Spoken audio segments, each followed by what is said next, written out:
Good morning, dear student. BCom semester 1 English medium.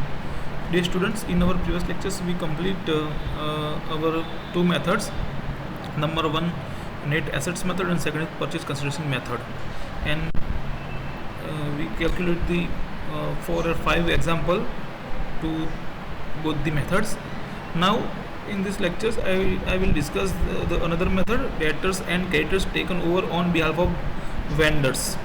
So friends, what is the meaning of the debtors and creditors taken over on behalf of vendors? means કે વેચનાર વતી આપણે દેવાદાર અને લેણદારને લઈ લઈએ.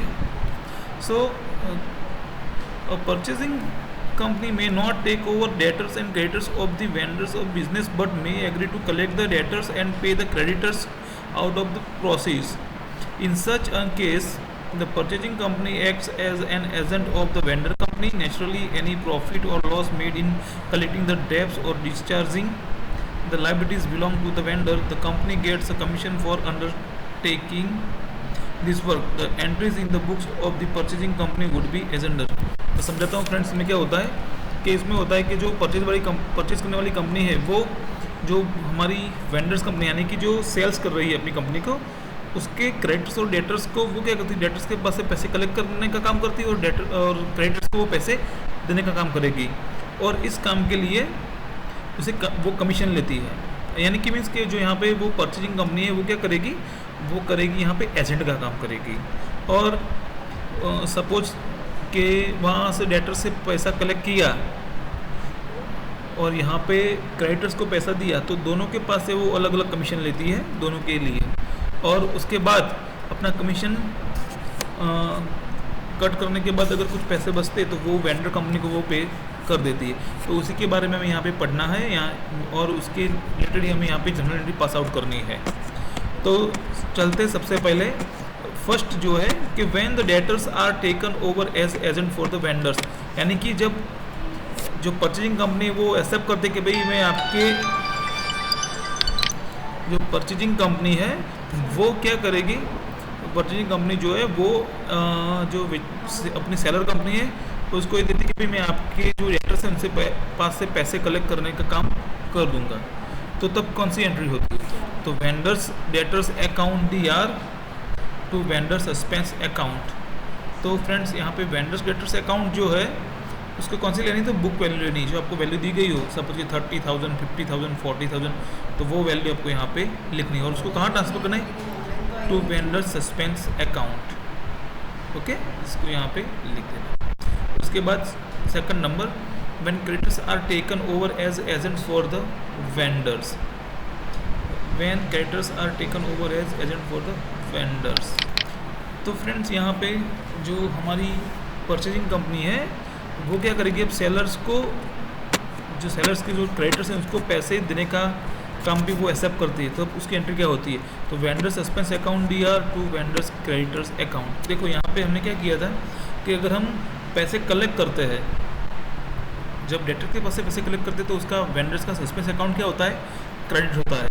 और हम अगर पैसे देते हैं, किसी को पे करते हैं, तो वेंडर सस्पेंस अकाउंट जो है वो यहाँ पे डेबिट होगा और जिसको पैसे दे रहे उसका अकाउंट का होगा यहाँ पे क्रेडिट हो जाएगा. आप चाहे तो यहाँ पे दो अलग एंट्री है उसके एक भी एंट्री कर सकते हैं, जैसे कि vendors debtors account D R, तो at book value to vendors creditors account at book value. यानी कि इन दोनों का टोटल जो डेटर्स के पास से में मिले वो क्या करना है, हमें डेबिट करना है. उसके बाद जो क्रेडिट्स के पास से मिले, क्रेडिटर के पास से, वो क्या करना है, हमें यहाँ पे क्रेडिट करना है.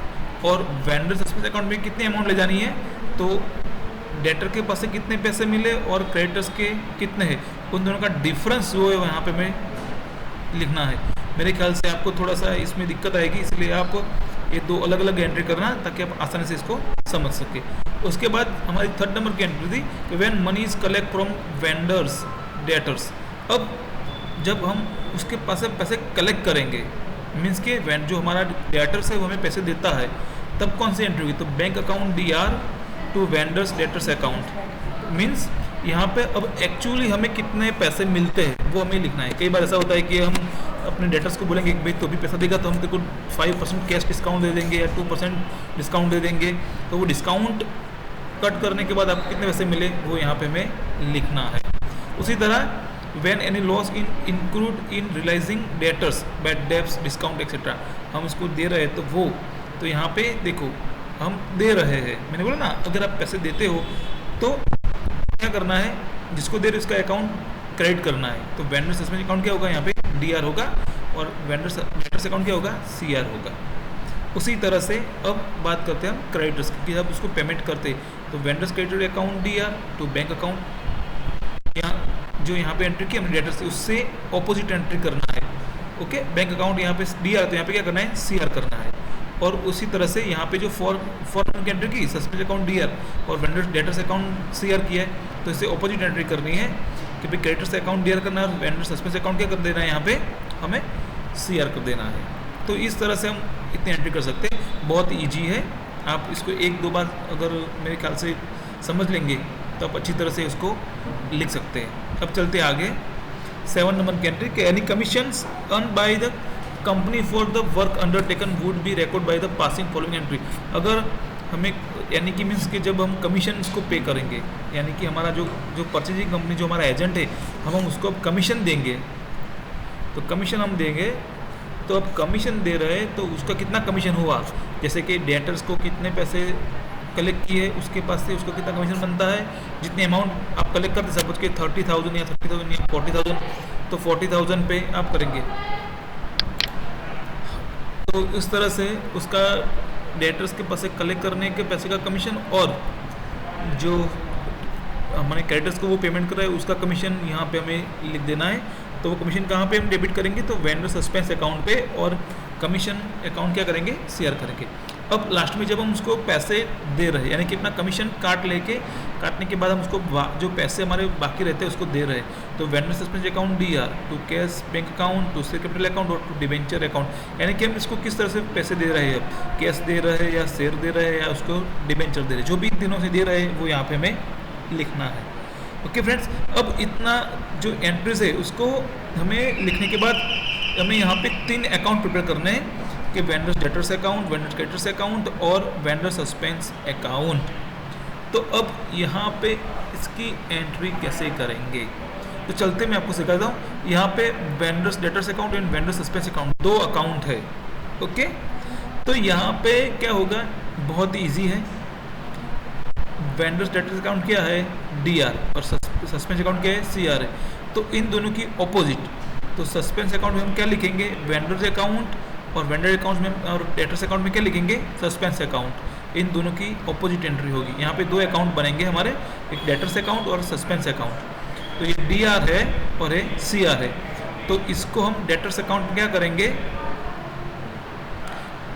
DR करेंगे, और डेटर्स अकाउंट को हम क्या करेंगे, सस्पेंस अकाउंट में CR करेंगे। आप देख लीजिए यहाँ पे, तो यहाँ पे देखिए कि टू वेंडर सस्पेंस अकाउंट हमारा डेबिट हुआ, और सस्पेंस अकाउंट में आप यहाँ पे देखिए by vendors debtors account CR हुआ, यानी कि इसकी ऑपोजिट उसकी जो है वो होती है, हम उसको गुजराती में क्या बोलते हैं, खतौनी बोलते हैं। तो वो यहाँ पे हम करेंगे उसको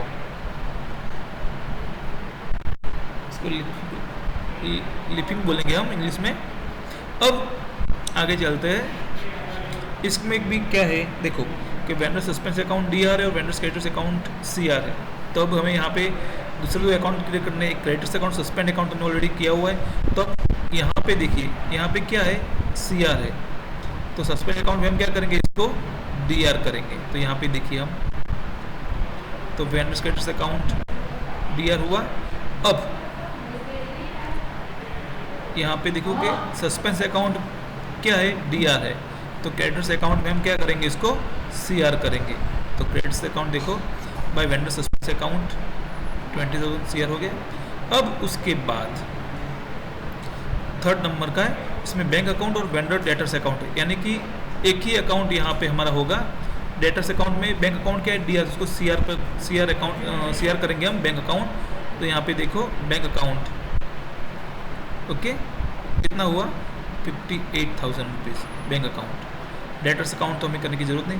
उसी तरह से अगर फॉर नंबर का तो सस्पेंस अकाउंट और वेंडर डेटर्स अकाउंट, तो यहाँ पे डेटर्स अकाउंट फिर से अगेन हम एंट्री करेंगे। यहाँ पे सस्पेंस अकाउंट क्या है, डीआर है, तो इसको हम क्या करेंगे, सीआर करेंगे, यानी कि एनी लॉस या कमीशन, तो by vendor suspense account 2000। Okay, total हो गया। अब उसके बाद 5 नंबर पे क्या है, क्रेडिटर्स का। तो क्रेडिट्स अकाउंट क्या है, डीआर, बैंक अकाउंट डीआर है और यहाँ पे सीआर, तो बैंक अकाउंट हम क्या कर देंगे, डीआर कर देंगे। तो डेटर्स अकाउंट में बैंक अकाउंट हो गया। अब उसके बाद अगर कोई हमें कोई बेनिफिट मिलता है तो यहाँ पे डीआर है और सस्पेंस अकाउंट सीआर है, तो सस्पेंस अकाउंट हम क्या कर देंगे, डीआर कर देंगे। तो क्रेडिट्स अकाउंट में सस्पेंस अकाउंट डीआर होगा, तो to vendor suspense account 1000। Okay, अब उसके बाद ये हमारी 1 to 6 की हो गई। अब चलते 7 पे, तो vendor suspense account and commission account. तो सस्पेंस अकाउंट में अब और कमीशन अकाउंट, तो कमीशन अकाउंट हम बना नहीं रहे, सस्पेंस अकाउंट हमने बनाया हुआ है, तो उसके हम एंट्री करें। कमीशन अकाउंट यहाँ पे सीआर, तो क्या करेंगे, डीआर करेंगे। तो यहाँ पे कमीशन अकाउंट हमारा। ओके, अब उसके बाद जो हमारा लास्ट वन है कि vendor suspense account to cash, bank, capital, तो इन तीनों में से जो भी होगा, तो इसको अगर हम, ये क्या है, डीआर है, तो अब यहाँ पे इन सबको सीआर है, तो हम क्या करेंगे, डीआर करेंगे। इन तीनों में से जो भी हम देंगे वो यहाँ पे सस्पेंस अकाउंट में हम लिखेंगे। सब उसके बैंक अकाउंट है या कैश अकाउंट है या शेयर कैपिटल है, डिबेंचर, जो भी है उसको हम लिखेंगे। उसके बाद सारी जो भी है वो हम क्या कर देंगे, इसको अकाउंट क्लोज कर देंगे। तो फ्रेंड्स, ये जो थियरीज थी हमारी कि debtors and creditors taken over on behalf of vendors. तो फ्रेंड्स, आपको क्या करना है, आपको क्या करना है कि आपकी बुक में इल्यूशन 5 दिया गया हुआ है, वो आपको प्रिपेयर करना है और आपको इसको एक बार समझ लेना है। अगर आपको कोई भी दिक्कत हो या कोई भी परेशानी हो तो चौक्कस आप मेरे को बोल सकते हो। देख लीजिए, यहाँ पे मैंने आपके लिए स्क्रीन पे यहाँ पे रखा है कि आपको ये एग्जाम्पल घर पे 1-2 बार करना है, और इतने करने के बाद आपको क्या करना है, आपको यहाँ पे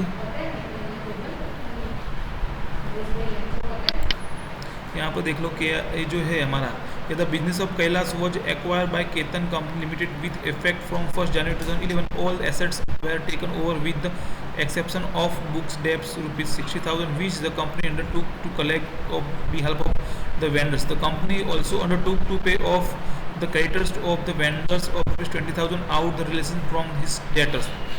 For this service, the company is to charge a commission 3% on amount realized from debtors and 1% on amount paid to creditors.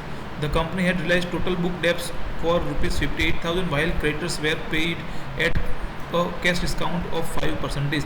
The company had paid amount due to the vendors in cash. You are required to pass in journal entries and relevant releases. तो यहाँ पे friends क्या है कि हमारे debtors कितने थे, 60,000 के थे, और हमारे क्रेडिटर्स कितने थे, 20,000 के।